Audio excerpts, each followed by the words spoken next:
Hey, Algebra 1, I'm going to stay off camera today. Let's see. Let's close it.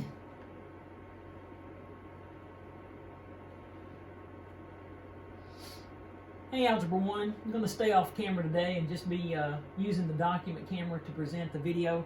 Some things that you'll want to start with in this video would be your math notes and your calculator. So if you need to hit pause and go get those things, that'd be great. That's pretty much all you need for this set. Okay, so in your table of contents, if you will, let's say this is number 37, and let's just title that Transformations. Transformations.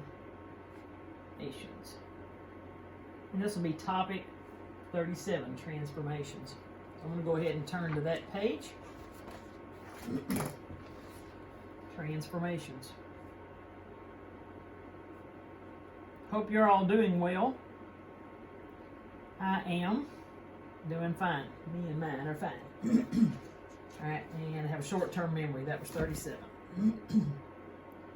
Okay, so this set of notes won't take very long. But in transformations, in a linear format,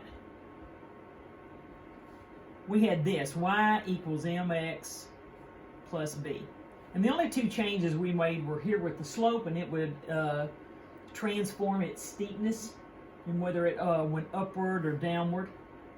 So that was the job of the slope, and the job of the b value was simply the y-intercept. So it would transform where that linear graph would cross the y-axis, and that would be the transformations. Today, we already had that lesson.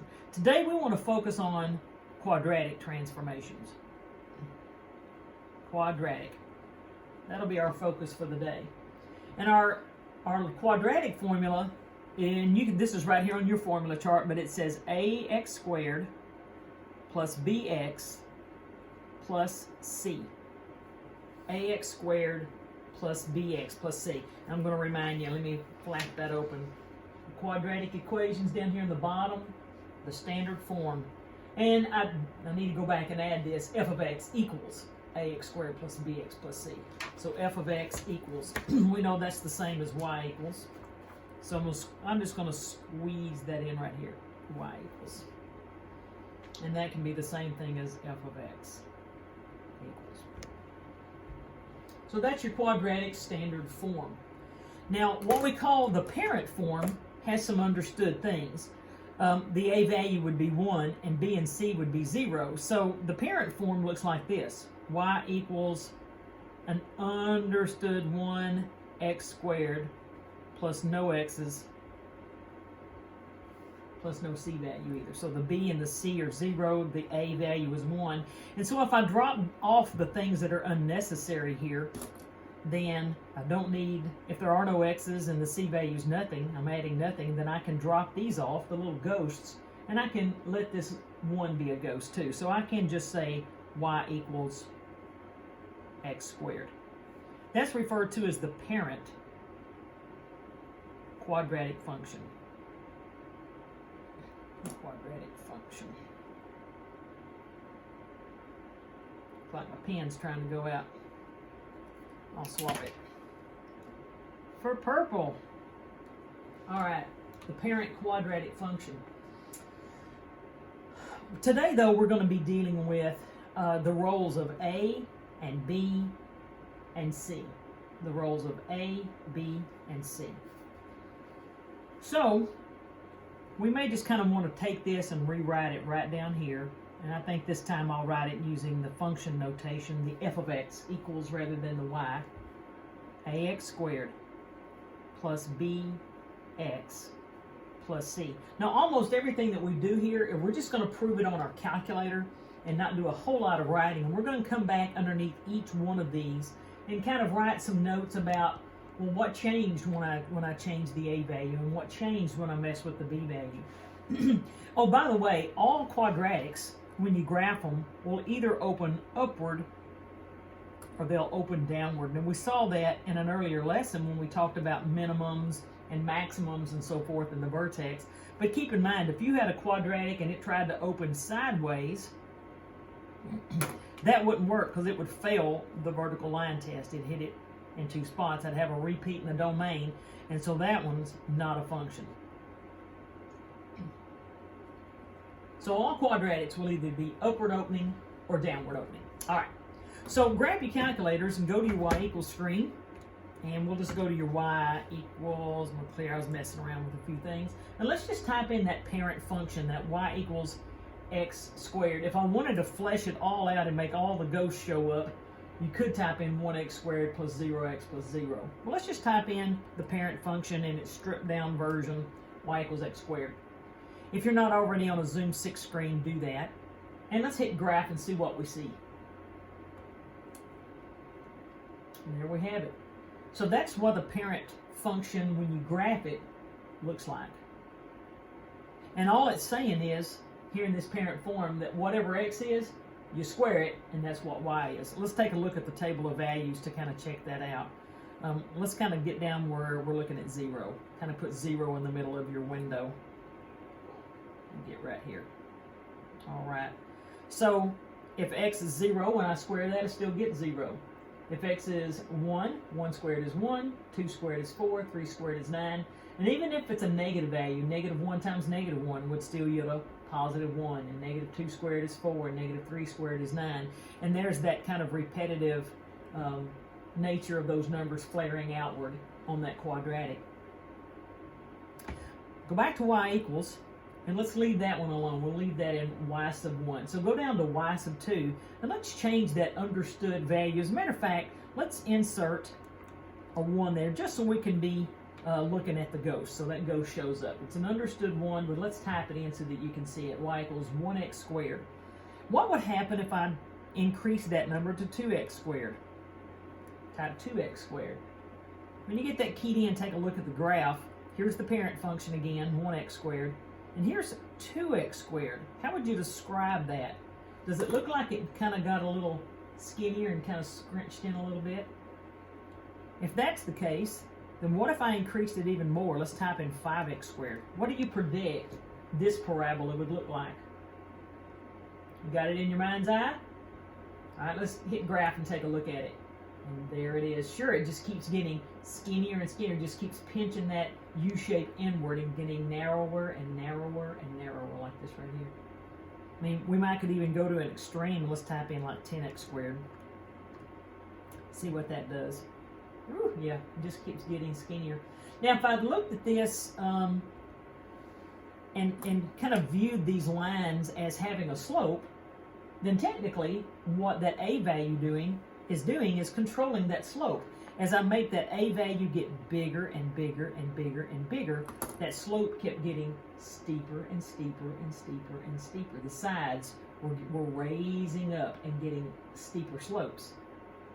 And that is the job of A. All right, so I've got a question for you. If you go back to your graph screen, and if I were to ask you, what would the equation of a line possibly be that kind of fell in this area right here? Well, if you say, well, Miss Stone, as you got higher, it was getting skinnier, I need to get lower to make it kind of flatten out. You're exactly right. I've had students before say, well, let's try negative 2x squared and see what happens. So negative 2x squared. And notice what that does. That negative, instead of making it fall out here like I wanted it to, just made that become a downward opening parabola. So that's really what the negative does, is make it open downward. It really doesn't change its slope. It just sends it in a downward pattern. So I don't want that. How can I instead get lesser than 1 but not be negative? By now you may have figured it out. It's going to get into the decimals, so like, or fractions, 1/2 or 1/3. But let's use decimals. Let's say 0.5x squared. Same thing as 1/2 x squared. My calculator is going to regraph all those others. Getting steeper and steeper, and here comes the 10x squared. And next is the 1/2 x squared, 0.5. Yeah, it made it wider. How could you make it wider still? Let's try 0.05 x squared. That's a pretty big jump. 5/100 x squared. Whoa, look at that. That's Big Bertha. And the wording that goes along with this, as a parabola gets skinnier and skinnier, it's called a a stretch. That's a vertical stretch. But when it gets wider and wider, I think of it, well, what if an elephant came along and sat down on our parabola? It would really press down on it and make it a really wide parabola like this one. And so that's called a compression. All right, so let's go back to our notes for a minute, and let's add a few details. So it looks like the value of A is to control, one of the things it controls is if it's positive, all of these were, notice it opened upward. But when we typed in that negative 2x squared, it mirrored the 2x squared I had up here, but it just simply opened downward. So one of the jobs of A is to control if it's an upward opening parabola. I'm just writing, if it's positive, then it'll look like that. The description there is an upward opening parabola. If A is a negative value, it looks like this, and its description would be a downward opening parabola. So that's one of the jobs that A has. Now notice positive 2 and negative 2 as the A value made them the same, as far as how wide they opened. It just changed it from being opening upward to opening downward. So as that A value changes, you really have to talk about using its absolute value, because the absolute value of 2 is the same as the absolute value of negative 2 if you want to talk about its steepness. So as the absolute, I'm just going to abbreviate here, absolute value of A increases, and that's when it went from 1 to 2 to 5 to 10, increasing. It gets steeper. It gets steeper. The word that we use for that is a stretch, a vertical stretch. It's like when you stand up in the morning and you yawn and you stretch your arms. You might start out here and then they just kind of come together and stretch more out here, and then as you stretch as you get up in the morning. All right. The opposite of that, though, is as the absolute value, of course, again, of A,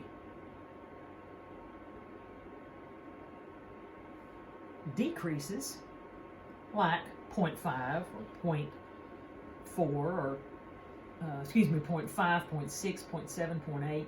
Those would be increasing and they'd get steeper, but as you decrease it, 0.5, 0.4, 0.3, 0.2, those would be a decreasing absolute values, and it would get wider, flatter, you might say, and the word for that is a compression, a vertical compression. All right. So I'm going to take a jump. Instead of talking to you about B right now, I'm going to very quickly talk to you about the C value. You can come into your Y equals screen on your calculator if you will.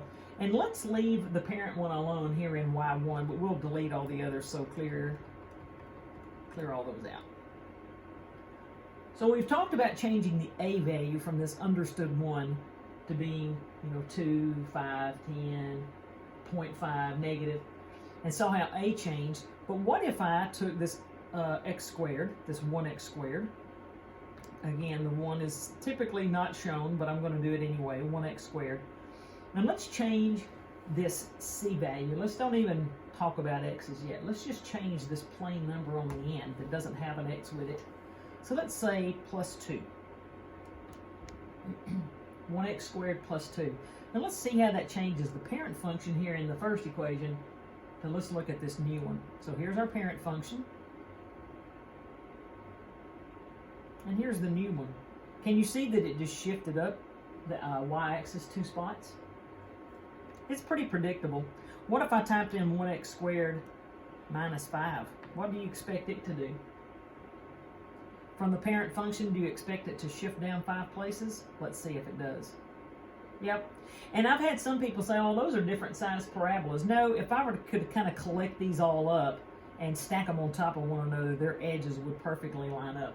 Remember, A controlled the steepness of the sides, and I didn't change A here. I'm just change the C value, and notice it crosses the y-axis at -1, 2, 3, 4, 5. So it's pretty quick and easy to see that the job for this C value is to control the y-intercept. If it says -5 at the end, it's crossing the y-axis at -5. If it says +2 at the end, it's crossing the y-axis at +2. That's the job for that C value. Now, we don't have to talk about B a whole lot, but I do want to just briefly let you take a look at it. So these kind of were the opposites of each other. Those were the opposites. All right, so go back to our y equals screen. And here I just want to clear them all for just a minute. I want to make all the ghosts show up. We know the parent function is x squared. But if I made all the ghosts show up, the understood A value in front of that would be 1x squared plus no x's. So the B value would be 0 plus nothing on the end. And that means the B value is 0, the C value. I just want to prove to you that these x squared and then 1x squared plus no x's plus 0, they're the very same equation. Watch, I'm going to make this second equation a thicker line, and you'll see them graph right on top of one another. Parent function, still the parent function. Excuse me, I'm sorry, I didn't realize that was blurred out when I lay it flat. But it's the very same equation. Very same. I just put our ghost spray on them and made all the ghosts show up. All right, so let's start changing this B value a little bit. So I'm going to keep this a 1x squared. And let's say plus 5x plus 0. Let's see what happens. Wow. Again, it's the same size parabola. I didn't change the A value. The A value was still a 1. I didn't change the y-intercept. I'm still crossing at 0, and it does. But it looks like it took that parabola and shifted it leftward and also downward. Actually, it did not shift it downward. It took this original, that thick line you see, and shifted it to the left, but then it realized, oh man, I've got to be crossing the y-axis at 0, and so it had to make up for that and create that downward shift to force that parabola. Because you can see if you move this thicker one over, it might be crossing up here somewhere. The arm of it would be. But I had said, no, we're crossing at 0, and so it had to quickly take care of that downward shift to force itself to cross at 0. So that B value would give a leftward shift here. I'm going to go back to y equals. What if I had said minus 5x instead of plus 5x? Let's type a minus. Be sure and type a minus and not a negative. So here's the original parent function in both its formats. And then here's when I said minus 5x. Notice this time it almost did the same thing, but it went the opposite direction. Which is almost backwards than what we think about. When it says minus 5x, you think it would send it to the left, but it sent it to the right. When I said plus 5x, it did send it to the left instead of the right. So it just works the opposite of what you think it would. I'll say this though, if you had a downward opening parabola, it would work just as it says it would. Like if my parabola were downward opening, like right here, and then when I said, I want to get rid of one of these two are the very same, so I'm kind of confusing myself a little bit. Let's clear this one. And we'll insert a negative sign in front of it. So if you had a parent function but it were downward opening, and then you said minus 5x, downward opening, parent function, but then minus, it actually sent it to the left, which is what we would expect on a minus.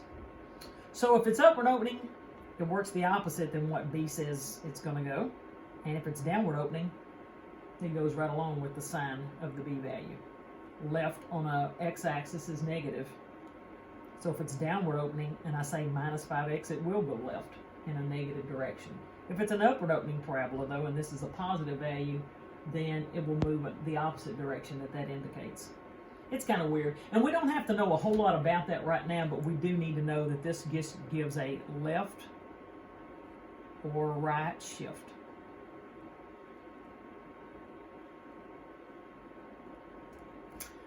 Okay, the things that we talked about right